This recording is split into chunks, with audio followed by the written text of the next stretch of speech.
మహారాజులు మొదలు కటిక నిరుపేదల వరకు కోట్లాది మంది శ్రీవారి సేవలు ధరించిన వారే. క్షణకాలం పాటు జరిగే శ్రీనివాసుడి దర్శన భాగ్యం కోసం కోట్లాది మంది భక్తులు పరితపించిపోతుంటారు. అలాగే దేశ విదేశాల భక్తులు శ్రీవారి సేవలో పాల్గొని తమ జీవితం ధన్యమైందని కూడా భావిస్తారు.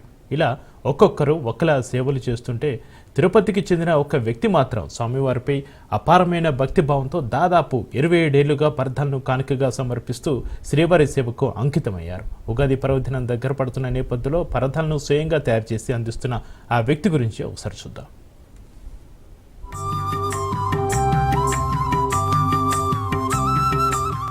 శ్రీనివాసుడి భక్తులందరికీ సుపరిచితమైన పరమభక్తుడు. వృత్తినే ఇంటి పేరుగా మార్చుకున్న వ్యక్తిగా ఓ సాదాసీదా టైలర్గా జీవితాన్ని ప్రారంభించిన మణి సాక్షాత్తు వైకుంఠనాథుడికే పరదాలను సమర్పించే మహద్భాగ్యాన్ని సంపాదించాడు. చిన్ననాటి నుండి స్వామివారిపై అపారమైన భక్తిని పెంచుకున్న మణి వారంలో 3 రోజులు నడక మార్గం ద్వారా శ్రీనివాసుడి సన్నిధికి చేరుకుని దర్శన భాగ్యం పొంది ఆలయ ప్రదక్షిణ చేస్తూ స్వామివారి సేవలో తరించే విధంగా అవకాశం ఇవ్వాలని ప్రార్థించేవాడు. చదువులో రాణించలేకపోయినా ఏదో ఒక వృత్తి చేసుకుని జీవనం సాగించాలని భావించిన మణి టైలరింగ్ లో వృత్తిలో అడుగుపెట్టి మంచి నైపుణ్యం సంపాదించాడు.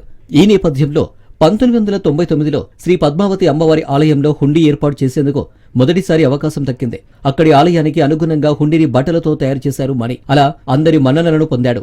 ఎన్నో జన్మల పుణ్యఫలంతో స్వామికి కోయిలాల వారి తిరుమంజనం సంవత్సరం 4 సార్లు ఆ ఆనంద నిలయంలో జరుగుతుంది. ఈ అపురూపమైన దేవుడికి ఆ ఆనంద నిలయానికి గచ్చల పొడి, పచ్చ కర్పూరము, గంధపు పొడి, పసుపు కుంకుమ లేపనతో సంవత్సరంలో 4 సార్లు చేస్తారు.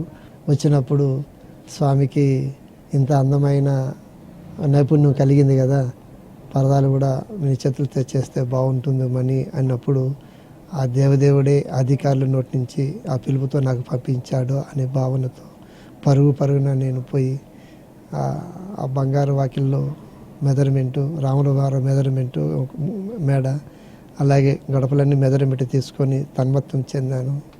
స్వామి ఎదురుగా శ్రీవారి ఆలయంలో పరదాలను కుట్టేందుకు టీటీడీ అధికారుల నుండి మనకి పిలుపు అందింది. ఆనాటి నుండి నేటి వరకు ఏడాదిలో 4 సార్లు కోయిల్ ఆళ్వార్ తిరుమంజనంకు ముందు రోజు నాడు తయారు చేసిన పరదాలను టీటీడీకి అందిస్తున్నాడు. ఆనాటి నుండి నేటి వరకు 27 ఏళ్లుగా స్వామివారి ఆలయానికి పరదాలు, కురాలాలు సమర్పిస్తూ పరదాల మణిగా పేరు పొందాడు. స్వామివారి గర్భాలయంలో ఉన్న జయ విజయ ద్వార పాలకుల ద్వారం వద్ద గరుడ వాహన భూషితుడైన శ్రీ వెంకటేశ్వరుడు, కామధేనువు, పరదలపై భాగంలో శ్రీ పద్మావతి, లక్ష్మీదేవి అమ్మవార్లు శ్రీవారి తిరునామంతో ఎంతో విశేషంగా ఆ పరదాలను రూపొందించారు.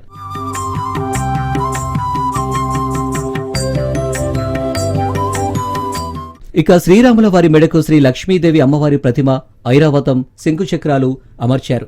ఇక కులశేఖర పడి వద్ద పద్మావతి అమ్మవారు తిరునామం వచ్చేలా రూపకల్పన పరదాలపై చేశారు. స్వామికి గర్భాలయంలో ఎలాంటి శుభ్రత పాటించి ఆ దేవుడి దగ్గర కైంకర్యం చేస్తారో అలాంటి కైంకర్యం చేసే అయ్యవార్లు అనుభవాలు తెలుసుకొని నేను కూడా అలాంటి శుభ్రత ఉపవాసం ఉండి పాదరక్షలు వేసుకోను, కటికి నేల మీదనే ఉంటాను, ఎవరితో మాట్లాడను.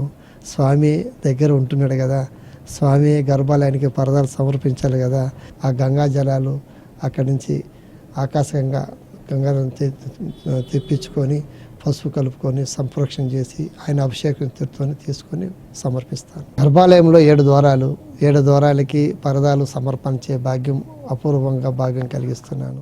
స్వామివారికి సేవ చేసే విధంగా శ్రీవారి తనను ముందుకు నడిపిస్తున్నాడని ఏడాదికి 4 సార్లు శ్రీవారి ఆలయంలో జరిగే కోయిల్ అల్వారు తిరుమంజనం ముందు పరదాలు సమర్పించడం జరుగుతుందని పరదాల మణి చెబుతున్నారు. ప్రతి ఏటా 4 సార్లు 5 రకాల పరదాలు, 2 కురాలాలు స్వామివారికి సమర్పించడం చాలా సంతోషాన్ని ఇస్తుందని అంటున్నారు. స్వామివారి గర్భాలయానికి ఆనుకొని ఉన్న కులశేఖర పడికి, రాములవారి మేడకు, జయ విజయ ద్వారాలకు 3 పరదాలు, స్వామివారికి మరో 2 కురాలాలు సమర్పిస్తున్నారు. పరదాలు కోయిల్ అల్వారు తిరుమంజనంకు ముందే వచ్చే సోమవారం నాడు సిద్ధం చేసుకుంటాడు. అనంతరం కాలిబాటగా తిరుమలకు చేరుకొని పవిత్ర పుష్కరిణిలో స్నానమాచరించి వరాహస్వామి దర్శనం చేసుకుంటారు. మంగళవారం నాడు జరిగే కోయిల్ అల్వారు తిరుమంజనం నాడు స్వామివారికి పరదాలు, కురాలాలు అందించడం ఆనవాయితీగా మారిందంటున్నారు పరదాల మణి. అంతా స్వామివారి నడిపిస్తూ ఈ భాగ్యాన్ని తనకు కల్పిస్తున్నారని, ఎన్నో జన్మల పుణ్యఫలంతోనే స్వామివారికి సేవ చేసుకునే భాగ్యం కలుగుతుందంటున్నారు. తన ప్రాణం ఉన్నంత వరకు స్వామివారి సేవలోనే గడుపుతానని పరదాల మణి చెబుతున్నారు.